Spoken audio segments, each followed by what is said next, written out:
Bueno, pues en el tutorial de hoy vamos a aprender a hacer adiciones nucleófilas a grupos carbonilo, que son unas cuantas reacciones. Ya veréis, vamos a ver primero las adiciones en medio básico, que como veremos ahora pueden ser o bien acuoso o bien anhidro, que sería en ausencia absoluta de agua. Vamos a ver primero el medio acuoso. Una típica adición en medio acuoso, en medio básico acuoso, es la adición de cianuro. Ahora veréis. Consiste en lo siguiente. Si yo parto de un compuesto carbonílico, que puede ser una acetona, si R es un carbono, R' es un carbono, tendremos una acetona. Esto va a ser de manera general como yo voy a llamar a un compuesto carbonílico. Si R es H, lo que tendremos es un aldehído. Bueno, pues en el grupo carbonilo, el carbono siempre tiene densidad de carga positiva, porque está unido al oxígeno, que es más electronegativo que él y que por tanto tendrá la densidad de carga negativa, dado que hay un efecto del oxígeno, un efecto menos y del oxígeno que tira de los electrones de ese doble enlace. Entonces, como digo, tendremos una carga positiva sobre el carbono. ¿Qué ocurrirá cuando hago la reacción con, por ejemplo, cianuro potásico o cianuro sódico? Lo mismo da. En agua como disolvente. Bueno, en primera instancia lo que ocurrirá será que el par de electrones que tiene el carbono del cianuro, que es el responsable de la carga negativa y va a ser el nucleófilo, ataca al carbono para formar ahí un doble enlace.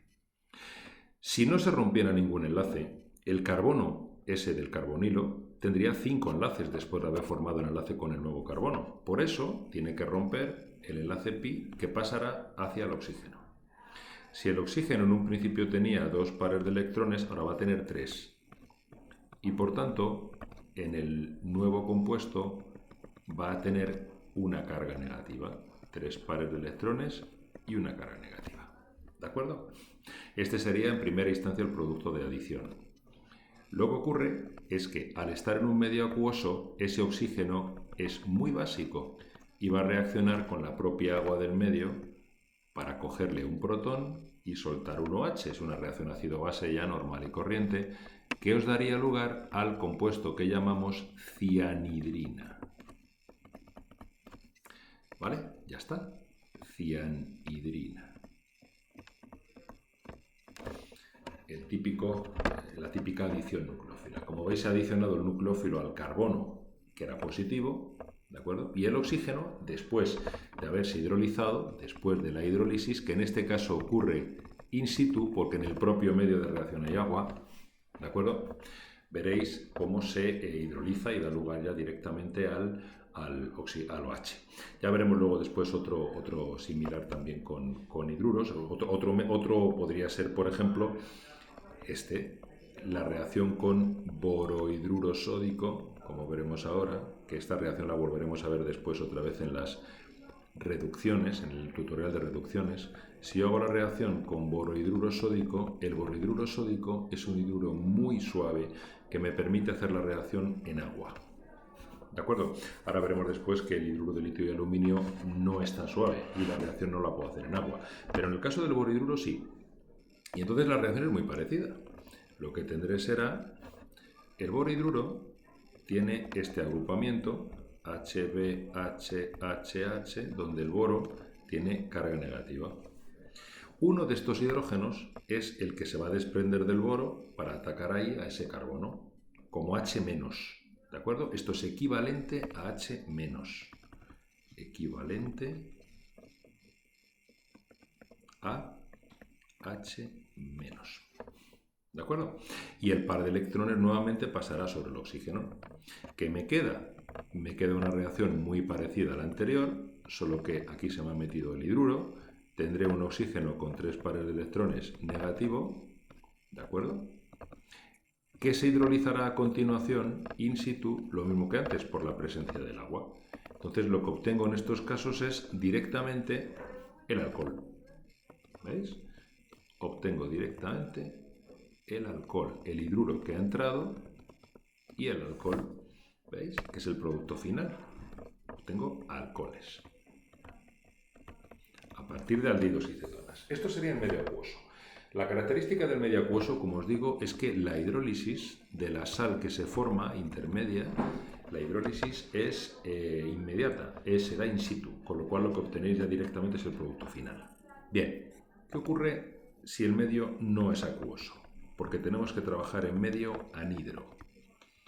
Anhidro significa seco. Bien, ¿cuándo tenemos que trabajar en un medio anhidro? Tendremos que trabajar en un medio anhidro cuando el reactivo o los reactivos que utilicemos se descompongan con el agua, en medio acuoso, no soportan el agua. Esos son, por ejemplo, los organometálicos. ¿Cuáles son los reactivos estos? Serán los organometálicos, ¿de acuerdo? Los organometálicos y el hidruro de litio y aluminio. En estos casos no puedo trabajar con agua, porque los reactivos son demasiado fuertes y reaccionarían antes con el agua que con el compuesto carbonílico. Por esa razón, tengo que utilizar un medio estrictamente anhidro. Entonces, ¿cómo se va a dar la reacción en este caso? Por ejemplo, vamos a ver una reacción con organometálicos. Una reacción con organometálicos, yo tengo mi cetona y la hago reaccionar, por ejemplo, con un organometálico de magnesio, como puede ser un magnesiano, evidentemente, el bromuro de fenilmagnesio, por ejemplo, ¿no? Bueno, puede ser el magnesiano que queráis. Yo aquí estoy cogiendo el de fenilo, pero puede ser el que queráis, ¿veis? Aquí tengo una fracción de carga negativa que es característica del carbono que soporta el magnesio, debido a la mayor electronegatividad del carbono respecto del magnesio, y tira de los electrones y por tanto va a tener carga negativa. El carbono, que ahora voy a llamar azul, del aldehído a la acetona, pues es positivo, como hemos visto antes. Luego tiene lugar el ataque del carbono a este otro para formar un enlace, pasando el par de electrones nuevamente aquí. Es decir, el mecanismo es exactamente el mismo que el que hemos visto antes. ¿Qué diferencia tenemos ahora? Pues que ahora, si yo uno aquí el fenilo, que es el que me ha venido con el magnesiano, aquí yo no voy a tener OH, ni manera de conseguir el OH. Tendré O-. Es decir, tengo O- en forma de una sal que irá con un átomo de magnesio y un átomo de bromo. Claro, como contraiones. Entre los dos me aportan la carga positiva que necesito para compensar la negativa con la que se queda el oxígeno. Es decir, obtengo una sal. Y esta sal exige un posterior paso de hidrólisis. Es decir, aquí tendré dos pasos químicos. Un primer paso del ataque nucleófilo, ¿de acuerdo? Nucleófilo. Y un segundo paso de la hidrólisis, pero que están perfectamente separados, no es como antes, que ocurría in situ. Tengo que separar los dos pasos y ya obtener el compuesto final. Fijaros que al final termino obteniendo el mismo compuesto, termino obteniendo el alcohol. Pero la diferencia estriba en que aquí yo tengo que utilizar dos pasos para poder hacer la reacción y obtener el compuesto final, porque si no hago dos pasos, el segundo de hidrólisis, lo que obtengo es la sal. ¿Veis la diferencia? Igual con el hidruro de litio y aluminio. Es decir, si yo hago la reacción con el hidruro de litio y aluminio, pondré 1 hidruro de litio y aluminio. Otra vez tendré la misma situación que antes, es decir, en este caso el carbono va a ser el positivo y el hidruro, que es el que está unido al aluminio, al igual que antes el hidruro de litio, el borhidruro sódico, aquí lo tenemos unido al aluminio. Pero este reactivo es muchísimo más potente que el borhidruro sódico. Es muy enérgico y es muy peligroso. De hecho, reacciona con el agua con muchísima facilidad, a diferencia del borhidruro sódico. Entonces esto no se puede hacer en agua, evidentemente. ¿Qué va a ocurrir? La reacción es la misma.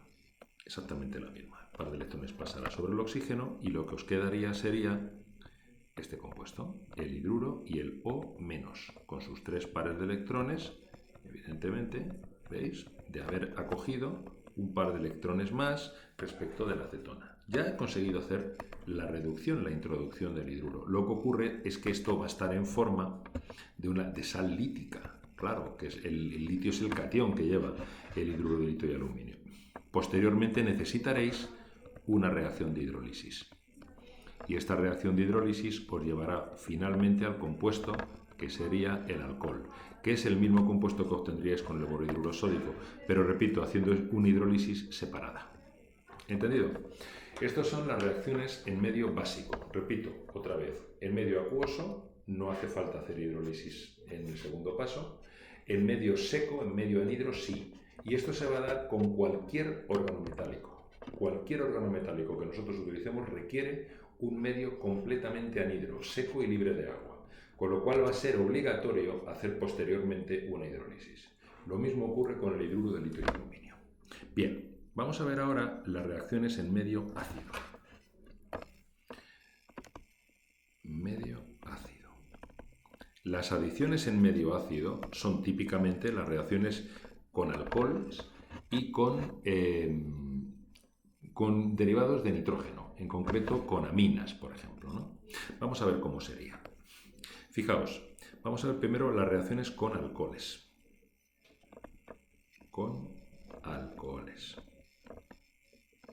Este mecanismo que vais a ver es un mecanismo muy importante porque permite la obtención de acetales, que como veremos en otro tutorial es dedicado a los grupos funcionales protectores. Bueno, pues tiene una gran importancia. Veréis, imaginad que parto de una cetona, R', vamos a poner, o de un aldehído, me es exactamente igual, ya sabéis, si R' es H, se trataría de un aldehído, donde tenéis aquí el par de electrones, ¿no? Bien, lo que voy a hacer ahora es hacer la reacción con un alcohol, pero en medio ácido. Entonces establecemos un equilibrio. Un alcohol, este sería el nucleófilo, R2, ahora pondremos ejemplos concretos. Bien, en el medio ácido, este protón, este par de electrones se va a unir a ese protón, de manera que vamos a activar el oxígeno. El oxígeno va a quedar con carga positiva y eso provoca que si este carbono ya de por sí tenía una fracción de carga positiva, este va a tener una fracción de carga positiva mucho mayor, porque el oxígeno tira de muchos más electrones cuando está cargado positivamente. Es decir, esto es mucho más reactivo. Se ha activado. Activación. Sobre este es sobre el que atacará ahora el alcohol. ¿De acuerdo? Entonces, cuando ataque el alcohol, lo que daría sería lo siguiente. Fijaros, va a atacar con su par de electrones y al atacar va a perder el protón, porque si no quedaría cargado positivamente. ¿Veis? Una adición exactamente igual a la que hemos visto antes. ¿Qué tendríamos? Tendríamos entonces aquí un OH, ¿vale? Que es el que se ha formado como consecuencia del ataque, y aquí un OR2', que ya se me ha metido. Esto es lo que se llama un hemiacetal, y no son estables a no ser que sean cíclicos, como los azúcares, por ejemplo. Hemiacetal es inestable, por definición. Bien. No olvidéis que aquí teníamos un protón que se me ha soltado, ¿vale? Del alcohol. Este protón es el que me va a activar este OH como una molécula de agua, para dar lugar a esto otro. Aquí ya tenemos una molécula de agua en potencia que es un excelente grupo saliente, ¿vale? Y esto es lo que ahora es atacado por otra molécula de alcohol, de HOR2', saltando la molécula de agua. ¿Veis? Salta la molécula de agua.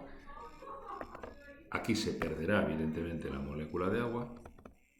Y a lo que llegáis sería a esta molécula en la cual ya es estable y hemos metido dos moléculas de alcohol. Esto es lo que se llama un acetal. Y estos son estables. Acetal estable. ¿Entendido? Bien, el medio ácido, este que estáis viendo aquí, este medio ácido normalmente es o ácido clorhídrico seco, es decir, cloruro de hidrógeno gas, ¿vale? O un ácido que es el ácido para toluensulfónico, que es un ácido que se utiliza muy fácilmente anhidro, es este que veis aquí. Ese protón es el protón ácido que me hace protonar la reacción. Este es el ácido con unas siglas que son el ácido para toluensulfónico. ¿De acuerdo? Este es para toluensulfónico. Lo voy a poner aquí. Muy utilizado en estas reacciones. Sulfónico. ¿Vale? Así que metéis dos grupos dentro de la misma cetona. Por ejemplo, vamos a ver algún ejemplo. Tendríamos, si cojo la ciclohexanona y la trato con metanol por supuesto que hay que poner exceso de alcohol, en presencia de ácido para toluensulfónico o de ácido clorhídrico, lo que obtendría sería el dimetilacetal. ¿Veis? Donde este carbono sería este. ¿De acuerdo?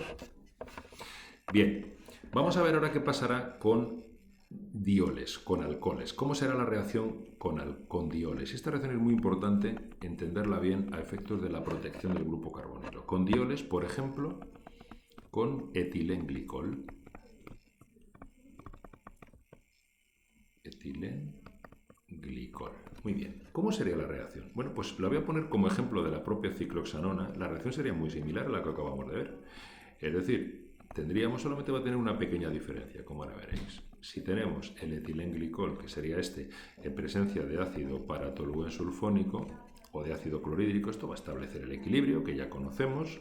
¿Veis? Este se protonaría con el protón ácido. Vamos a poner el mecanismo otra vez. Y nos quedaría la acetona activada por la presencia del protón. Sobre esto es sobre lo que va a atacar ahora uno de los alcoholes, como veíamos antes, ¿no?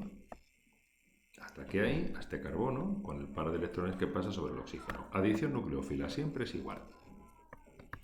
Daría en equilibrio esto, OH, y aquí quedaría OH. Este sería el hemiacetal, lo que hemos visto antes, el hemiacetal. Bien. Se ha soltado un protón, acordaros, del alcohol que ha atacado. Este es el que lo va a coger ahora, el OH, para dar lugar a una molécula de agua. Pues continúa aquí abajo. ¿Veis? Entonces tendría aquí OH2, que ahora va a ser un excelente grupo saliente, ¿vale? Y fijaros lo que tenemos aquí. ¿Qué diferencia hay entre esto y lo que hemos visto antes? Lo que hemos visto antes, lo que ocurría era que había otra molécula de alcohol que atacaba y salía la molécula de agua. Aquí no hace falta meter otra molécula de alcohol porque tenemos otro OH dentro de la misma molécula del primer alcohol que atacó. Y es lo que va a hacer, atacar aquí con salida de la molécula de agua y se os forma un acetal cíclico. Estos acetales cíclicos son especialmente importantes en la protección de grupos funcionales, en este caso la protección del grupo carbonilo, ¿vale? Esto lo veremos, como digo, en otro tutorial, que es el de la protección de grupos funcionales. Esto es un acetal cíclico, ¿de acuerdo? Muy estable, ¿vale? Esta es la adición de alcoholes. ¿Cómo es la adición de derivados de nitrógeno? Bueno, pues aquí tenemos que distinguir si se trata de derivados primarios con NH2, digo, o secundarios. Vamos a ver primero derivados primarios, o sea, aminas primarias, por ejemplo. Aminas primarias. Hidroxilaminas o hidracinas. Vamos a ver, ¿qué característica tienen estos tres grupos de compuestos? Veréis. Todos van a ser de este tipo. Van a ser RNH2. Si R es un grupo alquilo, tenemos una amina primaria. ¿De acuerdo? Si R es un grupo alquilo, tenemos una amina primaria, pero podríamos tener también una hidroxilamina, como sería esta. ¿Veis? Una hidroxilamina. O podríamos tener una hidracina, que en lugar de un OH o un R, pues tenemos otro NH2. Es decir, me tengo que fijar en esta porción de la molécula, que es lo que va a atacar. Por esa razón, yo a todas estas las voy a llamar XNH2, siendo X variable, claro. El X en el primer caso, el X en el primer caso va a ser el R, en el segundo caso el OH, en el tercer caso el NH2, ¿veis? Bien, de manera general os voy a llamar X. Vale, ¿cómo reaccionan? Pues veréis, tenemos que poner nuestro aldehído o nuestra acetona, ¿de acuerdo?, en presencia de un grupo ácido. un ácido, que puede ser el ácido para-toluen sulfónico, H+, ácido para-toluen sulfónico, por ejemplo. ¿Vale? Y entonces, ¿qué va a ocurrir? Esto se pone en presencia del XNH2, ¿no? Que es con quien va a reaccionar. Muy bien, bueno, pues en primera instancia, lo que va a ocurrir es lo que ya sabemos, se activa el oxígeno. Y entonces lo que daría sería esto. Como estáis viendo, se protonaría y os quedaría aquí esto así. Bien, sobre esto es sobre lo que va a atacar ahora el XNH2. ¿De acuerdo? El nitrógeno este va a atacar aquí. Y el par de electrones pasará sobre el oxígeno. ¿Qué tenemos? Tendríamos R', OH, ¿veis? Se ha dado la adición nucleófila. Y aquí tendríamos, después de perder el protón, NHX. ¿Veis? Ha perdido un protón, pero le queda otro. NHX. Este sería el carbono que ha sido atacado. Muy bien. ¿Qué ocurre aquí ahora? Como el nitrógeno tiene un protón, este protón va a deshidratar con el OH. De manera que se va a desprender aquí una molécula de agua. Y lo que obtendremos será un doble enlace carbono-nitrógeno, donde tendremos colgando el grupo X. ¿Lo veis? Bien, si X es hidrógeno o alquilo, grupo alquilo, lo que tenemos, o grupo arilo, un anillo aromático también, por ejemplo, lo que tenemos es una imina. Ahora veremos ejemplos. Si X es OH, lo que tenemos es una oxima. Y si X es NH2, lo que tenemos es una hidrazona. ¿Queda claro? Vamos a ver tres ejemplos sobre una misma molécula y así lo vemos fácilmente. Ejemplos. Voy a coger ahora este aldehído y lo hago reaccionar con, primero, propilamina en presencia de un ácido, como puede ser el para-toluen sulfónico. Acordaos, lo que va a ocurrir es que el nitrógeno se va a unir a este carbono, me va a dar en un principio este compuesto, OH, después de atacar me quedará NH y el propilo, ¿verdad? No olvidéis que el carbono es este, y atacado el nitrógeno de la amina a ese carbono, evidentemente, después de haber sido activado, y ahora posteriormente se produce la deshidratación para dar lugar a una imina. ¿Veis? Con el doble enlace, nitrógeno, 1, 2, 3, imina. No olvidéis que aquí va a haber un hidrógeno, claro, porque el hidrógeno del aldehído sigue colgando aquí. ¿Veis? Ahí está, eso sería una imina. Ahora, si hacéis la misma reacción, por ejemplo, con la hidroxilamina, donde X sería, ¿veis? Con hidroxilamina, donde X sería el OH, entonces lo que obtendríais de una manera exactamente igual sería esto. Y esto sería una oxima. Os hago notar que el X es lo que queda colgando del N, ¿lo veis? ¿Vale? Pero luego tenemos el doble enlace carbono-nitrógeno siempre igual. Con el carbono que era del aldehído, quedó un doble enlace carbono-nitrógeno. Y si hago la reacción, por ejemplo, con hidracina, obtendré también, en este caso, por ejemplo, pues obtendría este compuesto. Si lo queréis poner de esta manera o de la otra, como queréis, con el hidrógeno para abajo. ¿Veis? En este caso lo que va a quedar colgando es el NH2, que era el X, pero en los tres casos se va a desprender una molécula de agua para que se forme el doble enlace carbono-nitrógeno. ¿Veis? Aquí se desprendería una molécula de agua y aquí también. ¿Entendido? Bien, vamos a ver ya el caso en el cual tengamos una amina secundaria. ¿De acuerdo? Una amina secundaria. Porque en este caso la cosa va a cambiar un poquito. Ya lo veréis. Y el ejemplo que os voy a poner va a ser con la cicloxanona, precisamente. Ahora, con las aminas terciarias ni os lo voy a poner porque no reaccionan. Y ahora entenderéis por qué. Pero con las aminas secundarias sí, aunque de diferente manera como acabamos de ver hace un momento. ¿Por qué se distingue una amina secundaria de una primaria? Pues por la presencia de un carbono más, es decir, tiene un hidrógeno menos, ¿no? Una amina secundaria es un agrupamiento de este tipo. R1, NH, R2. Esto es una amina secundaria. ¿De acuerdo? ¿Qué pasaría, por ejemplo, si hago reaccionar la cicloxanona con la, por ejemplo, dietilamina? Es una amina secundaria, en presencia del ácido paratoluensulfónico. Bien, tendremos nuevamente, se me va a protonar poniendo el mismo mecanismo. Esto se va a protonar con el protón que le cede el ácido paratoluensulfónico y me dejaría esto, OH más. ¿De acuerdo? Bien, sobre esto es sobre lo que va a atacar ahora el nitrógeno. Atacará el nitrógeno y perderá su protón, como hemos visto antes. ¿Veis?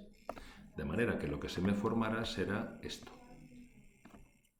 Aquí me quedará OH, aquí me quedará el nitrógeno unido a los dos grupos etilos, pero no olvidéis de que ha perdido el protón, ya no lo tiene el nitrógeno. ¿Vale? Entonces, siguiendo con el mismo mecanismo, este oxígeno cogerá el protón exactamente igual que hemos visto antes. Hasta ahora no hemos visto nada diferente a lo que acabamos de ver hace un momento. Y os daría una molécula de agua, que es un excelente grupo saliente, unido aquí con carga positiva, y el nitrógeno con sus dos grupos etilos. Fijaros que ahora este nitrógeno no tiene ningún hidrógeno para poder eliminar y darme un doble enlace aquí carbono-nitrógeno. No puede dar un doble enlace carbono-nitrógeno, porque este nitrógeno no tiene ningún hidrógeno. No le queda ningún hidrógeno, con lo cual no va a poder dar la eliminación. No va a poder dar la eliminación de agua, la deshidratación, a través del nitrógeno, pero sí a través de los carbonos que tiene al lado. Porque, por ejemplo, si me fijo en este carbono de aquí o en el de al lado, me da igual, en cualquiera de estos, cada uno de ellos tiene dos hidrógenos, ¿no? Y aquí sí que se va a poder producir la eliminación a través de uno de esos. De manera que lo que se va a formar ahora no va a ser una imina, va a ser otra cosa, que se llama enamina. ¿Veis? Enamina. Ahora se forma una por el doble enlace, amina. ¿Qué diferencia hay respecto de la anterior? Que antes el doble enlace era carbono-nitrógeno y ahora el doble enlace es carbono-carbono. ¿Lo veis? Esta es la gran diferencia de hacer una reacción con una amina secundaria o con una amina primaria.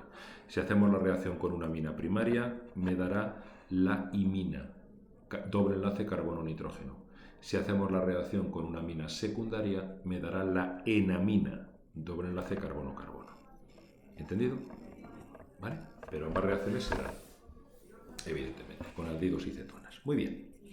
Bueno, vamos a ver, por último, una reacción muy particular, que es la reacción de Wittig. La reacción de Wittig es para formar dobles enlaces y se trata de un ataque nucleófilo a una cetona o a un aldehído de la siguiente manera, veréis. Vamos a utilizar de entrada un derivado halogenado, ¿vale? Un derivado halogenado, el que uno, por ejemplo, que pueda ser este, un cloruro de butilo, por ejemplo, podría ser otro cualquiera, pero bueno, cogemos este, ¿no? Lo voy a tratar con, primero vamos a preparar los reactivos y luego ya haremos la reacción. Vamos a tratarlo primero con trifenilfosfina. La trifenilfosfina es muy buen nucleófilo, es mucho mejor que el amoníaco. Y lo que da lugar es a un ataque para formar lo que se llama la sal de fosfonio. Igual que una sal de amonio, pero en este caso de fosfonio. ¿Veis? Ahí lo tenemos. Es una sal de fosfonio. No olvidéis que hemos partido de un derivado halogenado, que es el que nos va a aportar el carbono que veis ahí rojo. ¿Vale? Bien, no nos perdamos.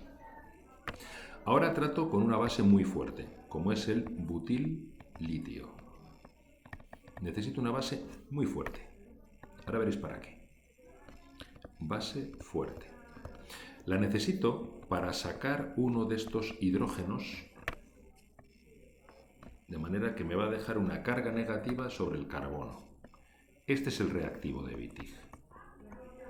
¿Vale? Podéis poner cualquier derivado halogenado si os dais cuenta, ¿no? Pero la característica es que el carbono del reactivo de Wittig es negativo cuando el fósforo es positivo. Esto es lo que se llama un iluro de fósforo. Bueno, y esto es lo que va a reaccionar con el aldehído y la acetona, o la acetona. Vamos a ver qué da. Por ejemplo, imaginad que reacciona con una acetona. Con esta, por ejemplo, ¿no? Bien, sabemos que este carbono, perdón, lo voy a poner azul para distinguirlo del anterior. Este carbono azul es positivo, mientras que el oxígeno es negativo. Bien, voy a hacerlo reaccionar con el iluro de fósforo. Y si os fijáis, el iluro de fósforo tiene el carbono negativo y el fósforo positivo, así que los voy a orientar para que veáis la reacción que dan. Los voy a orientar de esta manera. Aquí teníamos 1, 2, 3, 4 carbonos, 1, 2, 3, 4. Es decir, el carbono este va a ser el rojo. ¿Entendido? Bueno, la cosa está clara. Si este carbono es negativo, lo voy a enfrentar al carbono positivo de la acetona, es decir, va a atacar ahí. Y el par de electrones pasaría en un principio sobre el oxígeno, como hemos visto hasta ahora. Con lo cual, lo primero que se daría sería esta reacción, o menos. Y ahora, sobre el carbono azul se habrá unido el carbono rojo, ¿veis? Que tendría colgando por aquí 1, 2, 3. Y por aquí el fósforo que está positivo, ¿de acuerdo? Bien, el oxígeno que es negativo se une al fósforo positivo, que lo tiene ahí al ladito. Y entonces lo que se forma es este, fijaros qué intermedio. Un intermedio de 4 eslabones, donde yo tengo el carbono que vino de la acetona, el azul aquí, y el carbono rojo que vino del derivado halogenado ahí. No le perdamos la pista, ¿vale? El que estaba unido a la fosfina. Y ahora ya, este intermedio se llama betaína, y ahora veremos lo que ocurre con esta reacción. Lo que ocurre es lo siguiente, fijaros, espontáneamente ese par de electrones pasa ya a formar un doble enlace y este pasa ya a formar otro doble enlace. ¿Qué compuesto tenemos al final? Fijaros bien, seguir en la pista. Al carbono azul tendríamos un carbono azul que ahora se ha unido a través de un doble enlace, ¿lo veis? Con el rojo, porque ahora tenemos un doble enlace con el rojo. En el rojo que tengo colgando los 3 carbonos, más óxido de trifenilfosfina. ¿Lo veis? Eso es lo que se me ha formado. Es decir, he formado un alqueno. La reacción de Wittig da lugar a alquenos. Es una síntesis de alquenos a partir de cetonas o aldehídos y derivados halogenados. ¿Entendido? A partir de una acetona o un aldehído, un derivado halogenado, que es el que os ha dado esta porción de la molécula que se une al fósforo, y lo que obtenéis al final es una unión del carbono del compuesto carbonílico, del aldehído o la acetona, y el que venía del derivado halogenado. Y entre los dos formáis un doble enlace. Esta es la reacción de Wittig, y es una reacción muy general. Muy general. Por ejemplo, si tuvierais, imaginad que tenéis la acetona y la hacéis reaccionar, este es uno de los más utilizados, con este compuesto que se ha podido obtener a partir del ioduro de metilo, por ejemplo, ¿no?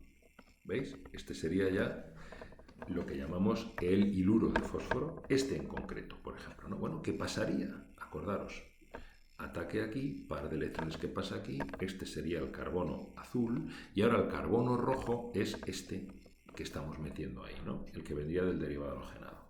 De manera inmediata, lo que tendría sería esto. O menos, aquí se me ha metido, ¿veis? En el carbono azul se me ha metido lo menos, pero lo que me ha atacado ha sido el carbono rojo, que era el que estaba unido al fósforo. Es decir, aquí tengo esto, PPH3 positivo. El negativo del oxígeno va a atacar al positivo del fósforo, me cicla otra vez, ¿veis? Me va a ciclar, oxígeno, fósforo, ¿vale? Aquí tendría ya el carbono azul, el carbono rojo, y ahora ya tiene lugar la eliminación. Paso ahí a formar un doble enlace, paso ahí a formar otro doble enlace. ¿A qué llegaré al final? Llegaré al final a un alqueno en el cual el carbono azul que venía de la acetona se ha unido al carbono rojo que venía del fósforo. Y ya está. Ya se ha formado el alqueno. ¿Veis qué fácil? Simplemente me tenéis que unir el carbono del grupo carbonilo con el que os venga unido al fósforo. Nada más. Esta es la reacción de Wittig. Bueno, y hasta aquí las reacciones de adición nucleófila. ¿Vale? Disfrutadlas.